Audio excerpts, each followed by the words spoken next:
What's up gamers, DreamcastGuy here, reviewing today Heroes of the Storm. Blizzard is a company with one very special talent. They can take extremely complex games and make them accessible and fun for everyone. Let's start with the very basic. Let's explain what a MOBA is for those who have never played one. Players are dropped into an arena at level 1, with 4 teammates to back them up. You're going to be trying to break down a series of walls and get into the enemy base to achieve victory. Along the way, you're going to be killing enemy minions and enemy players to gain XP. This XP of course leads to levels, making your character stronger and do more damage. Sounds simple, right? Well, at its core, it is. Before you drop into the game, you get to choose a hero, and each hero has completely different skills and specialities. You've got long-range snipers, short-range melee fighters, or even healers, and each part of the team is extremely vital. No hero, class, or character type ever felt underpowered. Everybody feels equally balanced, but really my personal favorite has to be Diablo, Lord of Terror. He just has this super awesome charge attack that stuns my enemies, and then I can slam them around, and really that's what you're gonna find fastest. You're gonna find that one particular character you connect with, and then you just want to do everything you can to master them.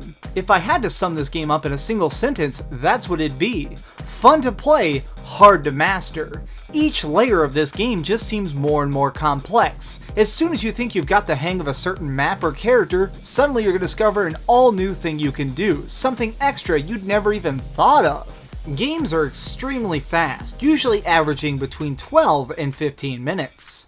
Although each match starts you out at level 1, experience is shared. At the top of the screen is your team's level bar. Tackling objectives, killing foes, or killing the minions on the field levels up all of you collectively.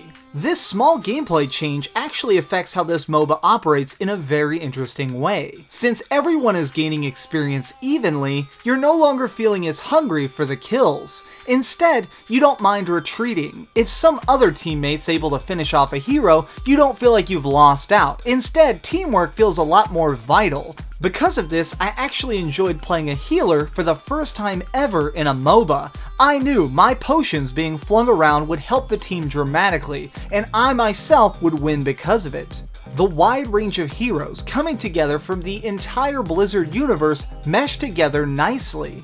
It was just such an amazing sight, getting to see all my favorite heroes from World of Warcraft, going against the roughest marines from StarCraft, only to be flanked by a witch doctor from Diablo. Every hero is so awesome. I do wish that they had blended the universes a little more storyline-wise. Obviously, since this is a MOBA, there's not a story mode, but I kinda wish there was. So much of the extended lore of these games is so awesome, so the fact that they're just boiled down to a few catchphrases at times did leave me irked, but I know I'm probably alone in that complaint.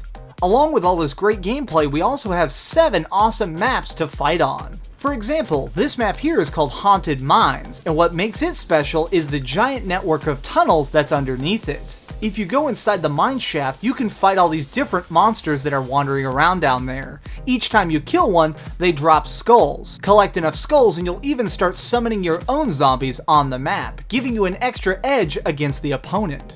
These objectives on each map keep gameplay extremely fresh, and at times I almost had more fun just trying to tackle them, trying to summon extra mercenaries on the side, or just trying to power up an extra minion.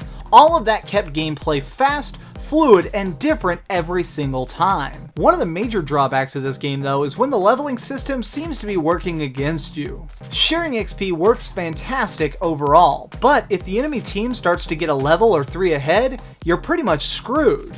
As they get stronger and stronger, you have trouble even catching up, and sometimes it can be an all-out steamroll. A few times, my team was actually able to get 3 levels ahead, and when this happened, you could pretty much kill anyone in seconds. There just didn't seem to be any mechanic to properly balance that. If your team gets a few early unlucky deaths, that can be it. The momentum in this game is hard to stop at times. These crushing losses were luckily pretty rare, because the game's balance is pretty even overall. One thing I have to give them extreme credit for is how they did the free-to-play model. The words free-to-play have become a dirty word in gaming. Nobody wants to hear it, but here, it really is free to play. At the start, you have access to a few characters of each class. You can choose whichever you like and level them up. By winning games, you earn gold. You can use this gold to unlock more characters across the roster.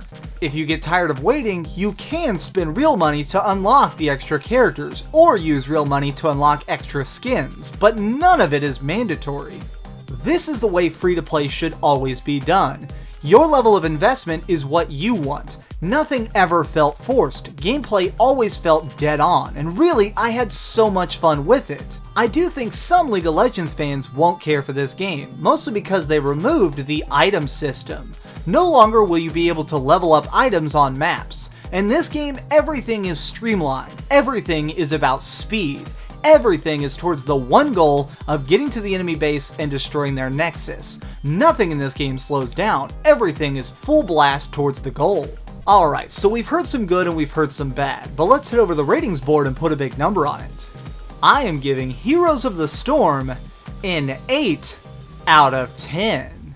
This is just the most streamlined MOBA experience I've ever had. Really, I think this is the best starting MOBA for anyone. I strongly recommend all of you try this game out, because it's free. Even if you hate it, nothing is lost, and it's a great introduction to this more complex genre of games. Hopefully in the next few months they'll iron out this leveling system, making it truly a perfect experience. But until then, jump in, slay some bad guys, and have some fun with friends. Thanks so much for watching. If you enjoyed this video, please give it a thumbs up so more people can see it, share it with your friends, and subscribe. But do me the biggest favor of all and keep dreaming.